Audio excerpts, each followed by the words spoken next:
Ein Teilnehmer hat das Gespräch vorübergehend verlassen. Ay Dios, se le olvidó. Yeah. So, hello Michael, how are you? Good. How are you? Fine, thank you. We are here because you will launch a new recording called My Years with UFO. The CD is full of stars like you. Tell me, what can we find exactly? Oh, well, basically, first of all, the idea is to celebrate the 50th anniversary of me joining UFO when I was 17 years old, recorded in 73 and released in 74 with Phenomenon. And we made a record almost once a year, and as a result of that, after 5 albums, we ended up with a live album, Stranger to the Night, which basically is the best of. And I also have noticed that over the years, the remasters didn't have much information anymore, just UFO and the song title. So, yeah, I take this 50th anniversary as an opportunity to re-educate or to educate newcomers, with some information about what's behind that period from 1972 to 78. Stranger to the Night was released in 79. So that was my participation with UFO.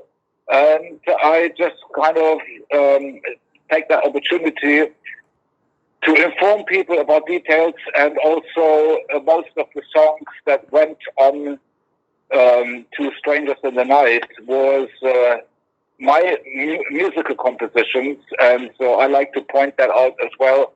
And that's basically what people are going to hear on that recording is a recording that has a kind of a between studio and live sound.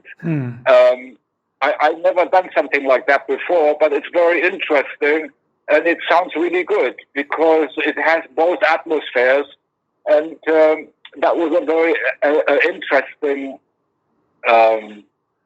thing that happened. And of course, I have influenced a lot of musicians that have become big names in the business, and these are friends and fans, and so I invited some of them to celebrate the 50th anniversary. But Michael, something that makes me feel confused was that you always said that there is no turning back. It is My Years with UFO a turning back? Yeah, of course. 50 years. It's a long time.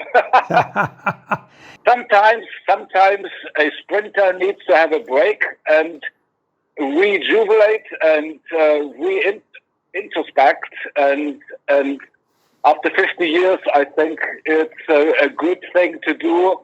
It's part of life cycle. I don't even think I am the one that is making that decision. I think it's a universal concept. And so here we are. And I discovered that there are many important musicians in this CD. But something that to me was a surprise was that you invite Biff Before from Saxon. Tell me, how did you decide to invite him? Yeah, Biff is a fantastic. I mean, it's like the way this Saxon actually invited me to their recording studio when they made their first album, early 80s. Yes. And so I've known him for a long time, and I know he's a fan, and so over the years I have here and there I heard maybe his voice, and when I played with Europe on a festival, I heard him play. Always sticks out his voice. And what he did on this kid is amazing. I mean, unbelievable. Another musician that it was really a surprise that founded in this CD is Slash, played with you on Mother Mary. No, we are trading guitar solos. I play the very first solo, and then there is more vocals, and then from then on, the next solo is Slash, then me, Slash, me, Slash, me, and that's it. Perfect. So this song, Mother Mary, now I think that is better than when it was recorded maybe 30 or 40 years ago. Yes. It's different with a different set of circumstances, a different timing, a different, what do you call it, scenery in our life. Mm-hmm. You know, it's like you cannot compare what happens in different moments. Yeah. Every moment has a different set of surrounding, and therefore it will always come across differently. The point is that this is a now, and this is what I do with my musicians, fans, and friends, not to compete with the past, but just to express and celebrate. I think that I understand perfectly what you are trying to do. Taking account this, did you play the same guitar solos than the original recording or play new ones? There is not such a thing as the same. Never, ever. Every moment, the chemistry in a body is different, the moods are different, the surrounding is different, so it will never be exactly the same, like a fingerprint cannot be duplicated. But in general, I just play the way I play in the moment of what I remember or what I just naturally add to it. How did you pay attention on Eric Grönwall? Well, it was like, you know, somebody came up and said like, hey, did you hear this guy, Eric Grönwall? I said, no. And so I looked it up on YouTube, and he did this version of the hit Skid Row song, which was unbelievable, you know. And so it's just a fantastic singer. Yes, because I think this is the younger singer in this recording. Yeah. As long as I remember, it's the first time you collaborate with Joey Tempest, the singer from Europe. I have known for many years that Europe, John Norum and Joey Tempest, they are UFO fans and Michael Schenker fans. They invited me to jam with them when they did a headline in Sweden a few years ago, and we played Lights Out. And so I said to Michael first, well, you know, Joey Tempest is a great singer. Why don't we invite him? And that was it. And Michael first made the connection. Another that to me was really amazed to find it on this record is Dee Snider, who sings in the first song of the record, Natural Things. Tell me, how did you connect to Dee? Well, he also is a fan, and I met him at a award in Wales, and he was telling me how much he enjoyed the reunion with UFO for Walk on Water. And, you know, so when it was time to make this record, I mentioned it to Michael Voss, and so Michael made a connection, you know, and then he did it. And when I heard his voice, I was amazed how great he sings. I mean, I never knew he was able to sing like that. It sounds, I mean, so powerful in a natural thing. It's really good. Yes, I think that is really good, and is the best selection to open the CD, Natural Things, because his voice is really strong and the song is getting better with him. Another musician is Roger Glover, the bass player. Tell me, Michael, how did you connect him? On Only You Can Rock Me. Yeah, that's the song he played. And I think that probably was an idea of the record company, or maybe Roger heard about it, and they are on the same record label. And but, you know, again, he produced me in the early 80s.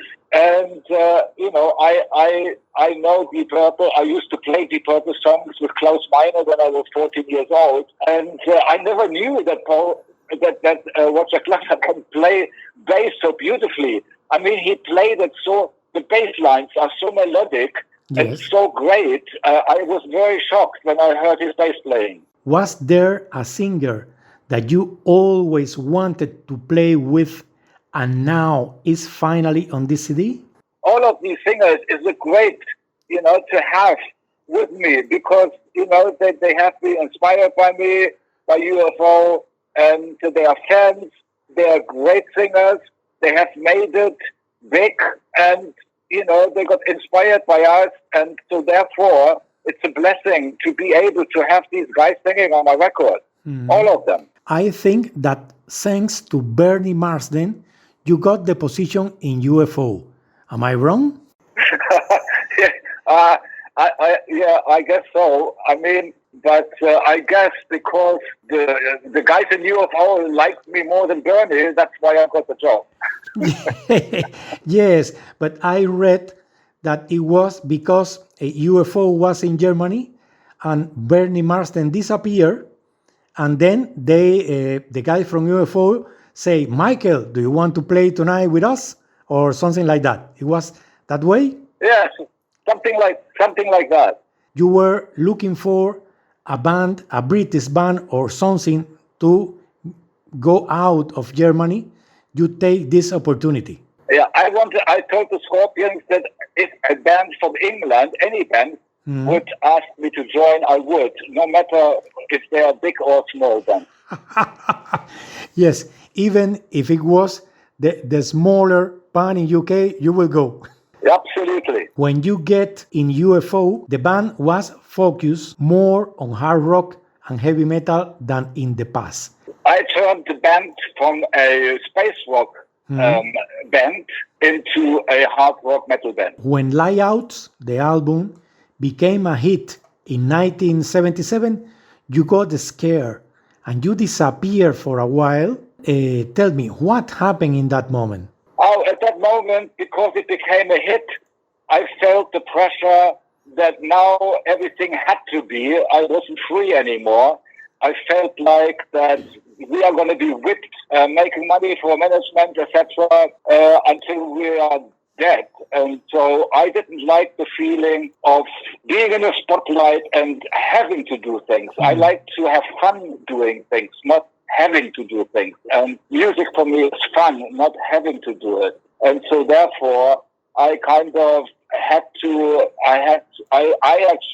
sold everything and I was done with it. I did not want to be part of a rat race, staying in a race of who is going to be the most famous. I was not interested in that. For me, my passion is music and self-expression. So after 2 months, Pete Way, he persuaded me to come back, and I did Obsession, and then finally, after Strangers in the Night, I went my own way and to fulfill my own vision. And it was surprising that you go back to UFO in 1995 to record Walk on Water. What made you go back in 1995? Phil came over to America with his manager, and he begged me, Michael, please, UFO is completely destroyed. Can you help me to rebuild UFO? And I said, okay, 3 conditions. 1 is I get half of the name. Number 2 is we do it with all 6 original members, including Ron Everson. And number 3 is that we sell the records on the road. And that was it. He agreed to it. And we did a fantastic album. But then they agreed, but later the agreement was bad? Yeah, Phil broke the agreement, and he didn't want, to stay with the conditions. So I didn't think that was fair, and so we kind of departed for a while. Michael, but now how is the relationship with the ex-member of UFO? Well, there's only Andy and Phil left, so I have no contact to Andy, but Phil I see once in a while at the zebra crossing because he lives in the next village to mine, and that's it. We wave at each other, and that's about it. And now there is an opportunity, once the recording go out, that you tour playing exclusively these songs? No, I'm going to take this on the road, and hopefully as often as possible with the All-Star Band, if the promoters can pay for it. Are you writing new music? Yeah, I have already recorded another 2 albums. I started in June 23 and I finished in February 24. And so I started off with the UFO, my years with UFO. And then I recorded a second album for MSG, Michael Schenker Group, and that is going to be titled Don't Sell Your Soul. It's with Eric Ramwell singing most of the songs. Robin McCauley is singing some, and Michael Schenker is singing some. And then it's the third album that was supposed to be an acoustic instrumental, but it turned out into it's like it completely changed. I mean, I put down my musical composition, and Michael Schenker kept singing to it, and I said, Michael, this sounds so good. So beautiful. Why don't we, add more stuff to it? And then we invited Herman Werbel to play drums, and then we recorded it. The tuning was 432 instead of 440, which is the vibration of the universe, and it's the same as Pink Floyd did with The Dark Side of the Moon, tuning to 432. Anyway, so it became a really, really good album. It's one of my favorites now, and it's very different. It is called Freedom of Expression, and when you hear it, you wouldn't believe it to me, or it's just kind of, it might be shocking for people, but it's a great album. And taking account Ronnie Romero was living here in Spain, have you recorded something new with Ronnie Romero? Oh, no, the last thing was... I think we did a UK tour in 21. That was the last thing we did together.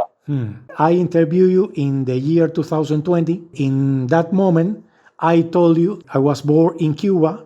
Oh, Cuba? Yes.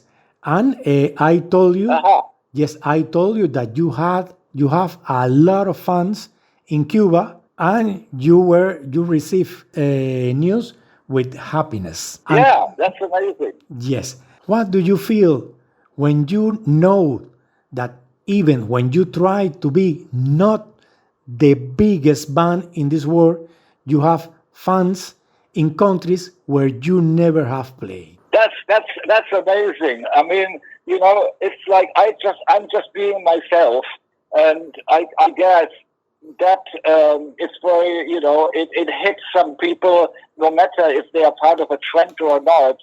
It's a spiritual connection. I'm an artist, and so it's not about being famous, but it's to connect with people who understand the joy of art. Do you have plans to come to Spain in this year or next year? Yeah, I think it will be more likely next year in general, and touring my years with UFO. Yes, and do you know who will be the musician who will come with you? That is depending on the promoters. If promoters can, it depends on what promoters can pay. I mean, if I have my own band, Michael Schenker Group, with maybe say Eric singing, or if I have an all-star band, with the original lineup of the album, and then there are many singers on this album, so hopefully we do it with Eric, or we have people, some other guys, jam, come in when we play somewhere. But we are putting together, like for instance, Japan is most likely I can do the original rhythm section of the album, including Derek, and then decide on availability on which singer. There's a possibility I heard that Axel might be singing in Japan. So, Michael, if you consider we can finish the interview. Thank you very much. Thanks. Okay. Take care. Bye-bye. Bye-bye.